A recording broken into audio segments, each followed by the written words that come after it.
Let's focus in on any questions. Oh, yes. When you talk of past life regressions, that's fine. But what about looking into the future and, I mean, what is the authenticity about it? How can you verify? Okay, well, we're going to be doing future life progression tomorrow. This is the past life day. First, you got to go past before you go future, okay? So tomorrow we're going to be doing various experiences and taking people into the future of this life. That's called age progression, and then into your next life or beyond, and that's called future life progression. Now, you mentioned about authenticity. Well, that's a very good question, and of course I'll go into this tomorrow too, but let me give you a little analogy here. Authentic. You say, what about when you go into the future, because it, by our definition, hasn't happened yet, at least from our perspective, how do you know people aren't just making it up, right? Well, first people ask me, especially media commentators especially, how do we know the past life regressions aren't just made up? Well, the Search for Grace case was one example of why, fully documented, and there are many other cases. But progression is interesting. I'm the one who created the field of progression therapy, so let me give you a little quick story about a documentation of progression. In early June of 1996, and just focusing on the year is important. A young girl graduated from college. I call her Tammy, and she lives in New York City. And she was very familiar with my work. She had read a couple of my books. She saw the TV movie. And she says, I would like to come to your office in Los Angeles and do some out-of-body experiences. And I said, fine. I do train a lot of people with out-of-body. And you have to understand that when you go out of the body, you're entering the past, present, future, space-time continuum. So an out-of-body experience allows you to see into the future as well as the past. She comes to Los Angeles, and I work with her for a whole week. And in between sessions, in other words, she has a session, let's say on a Monday, she goes out of the body, she's in the space-time continuum, and then she sees an event that's going to occur the following day. Like in this particular case, she met some guy at a bookstore with a tie-dye t-shirt, and they went out and had a fish dinner or something, okay? Something you wouldn't normally think of. Well, she had about 4 or 5 of these incidences. Each and every one of them came true. So she had a good track record. Now, she goes home. Remember, it's 1996. So about 3 weeks later, and I call her Tammy, that's not her real name. About 3 weeks later, she calls me up and she goes, Doctor, this is Tammy. I have an emergency. And I said, Tammy, I retired from dentistry to get away from that. What's going on? And she says, well, I was using your tapes, and I was, as you know, next month I want to go to Paris to spend the last half of the summer in Europe, and then I'm going to go to graduate school, which is not an uncommon situation.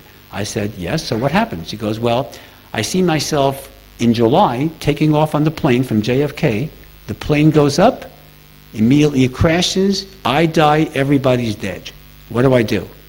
And I said, Tammy, I don't want to run your life. I believe in empowerment, but why don't you change your flight plans and call me at the end of the summer, all right? So she says, okay. So now we fast forward to the end of August of 1996. She calls me up and she goes, Doctor, this is Tammy. I want you to know I had a great trip. And I said, fine. She goes, now she told me something I never want a patient to hear. She says, I want you to know that you saved my life. And I said, no, I didn't. I'm not God. What's going on? She was going to go on TWA Flight 800. Now, if you remember, July 17th, 1996, TWA Flight 800 left from JFK. The plane went up, immediately crashed, killing all 230 people aboard.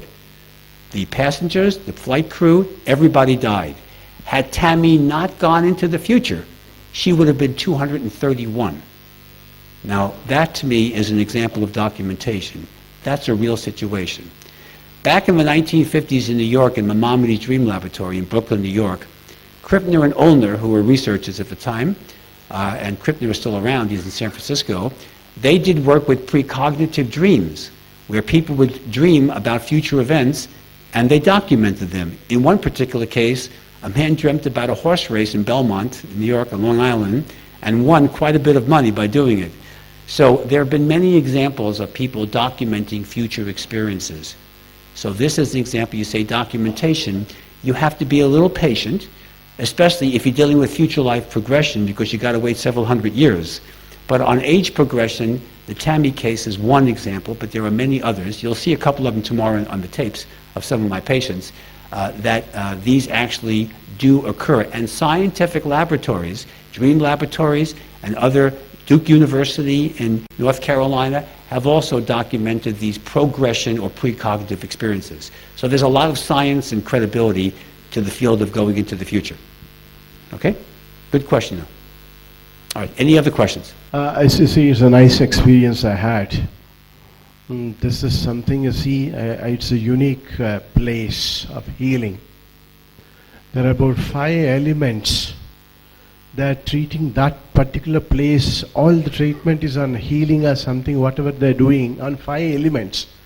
But see, the funniest part, I'm not able to identify myself, my presence there. I can see like a video or a video camera, see what we are observing here, same thing. I'm trying since actually the time what you are telling to go to a particular age and all these things, I'm not able to see that. But I can visualize seeing and that healing center, there are so many people coming, they're healing, getting all these things only with the 5 elements. And the most important thing that getting is a very wonderful sunlight from dawn to dusk.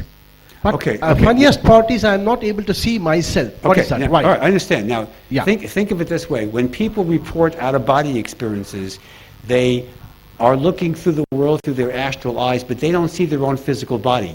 What you're doing is getting the environment and not identifying with yourself. That's okay. This is a beginning experience. The more you practice these techniques, the more you can then become more expert at it, and by doing so, then you'll be able to focus in on yourself. It's a lot easier to focus in on the environment than yourself. Because some of the times, especially in past life experiences, you're not doing very well.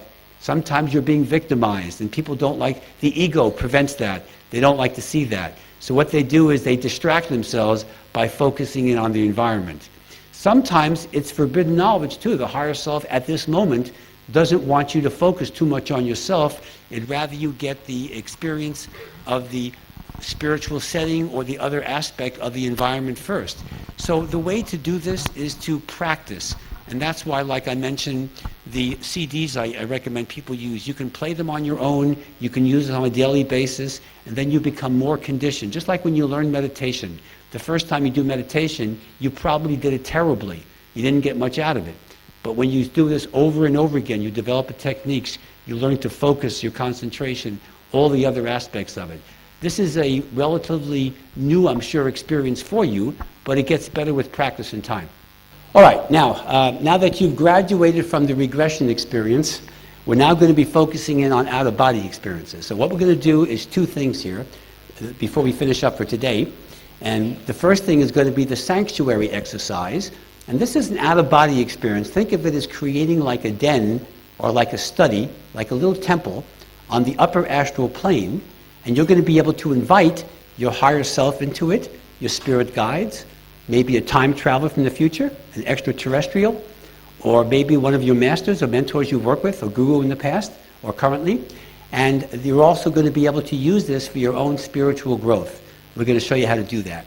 You can also do what I call the astral negotiation, where you can bring somebody into your sanctuary to work out any difficulties. Okay? If you have a problem with somebody or want to meet a soulmate, or just want to establish better relations with an individual or group of people, invite them into your sanctuary. They have to come in. They don't have to stay long, but they do have to show up, and then you can negotiate with them, or you can socialize with them or communicate with them. All right? So we're going to do that, and then after that, we're going to then take the soul, your soul's energy, to the soul plane. The soul plane is way above the karmic cycle. The karmic cycle consists of the physical earth plane. This is the earth plane or the physical plane. This is the one with physical laws. Like right now, nobody here can teleport or walk through the wall, right? Then there's the astral plane, which is divided into the upper and lower astral plane. You don't want to be at the lower one. Then there's the causal plane, where your Akashic records are stored. Beyond that is the mental plane, and that's where the masters hang out. That's where the Buddhas, the Moseses, the Jesus, etc., the Krishna, that they hang out in the mental plane. And I explain all these in detail in my Exploring the Fifth Dimension book, if you're interested in that. And then beyond the mental plane, there's the etheric plane, which is the largest of all the dimensions, and we'll go into that tomorrow in more detail. And then those are the karmic cycle. Those 5 planes represent the lower planes. Then the sixth plane is called the soul plane. It's sort of like a demilitarized zone. You don't have a karmic cycle there. And what you do there is after you cross into spirit on any of the dimensions, you go to the soul plane, and there your higher self and your spirit guides advise you into how to choose your next life. It's your choice, however, and a lot of people make bad choices, that's true, but the soul plane is where you make your choice to the next life, and we're going to show you how that's done. We're going to take you to the soul plane, allow you to communicate with your higher self, and maybe your spirit guides too, and see the actual mechanism of how you chose this life or how you're going to choose your next life. Then the other characteristic of the soul plane is that when you finally perfect the soul, this is where you ascend from. This is the ascension mechanism. In my experience, in my paradigms here, once you are on the soul plane, you occupy a spiritual body. It's called the soul plane body. After you have perfected the soul, that body is now shed. You merge with the energy of the higher self, and then you go into the higher planes. When you go to the higher planes, you don't come back. Now you're perfect. You rejoin the God energy complex, whatever term you want to use. All right? So the soul plane ascension technique is a fun technique because it's very clinical and therapeutic, because you can see how you choose your next life, and most importantly, you can maintain a connection with your higher self. So we'll be doing that. And then at the very end of this, we'll have a final wrap-up with some final questions. And then tomorrow is going to be Progression Day, okay? Age progression, parallel universes, and going into the future life progression. And we're going to wrap it up at the very end with a full-blown ascension training, too. So you're going to learn how to not come back. So that's what tomorrow's about, okay? All right, so let's get started here. So if we can get comfortable here.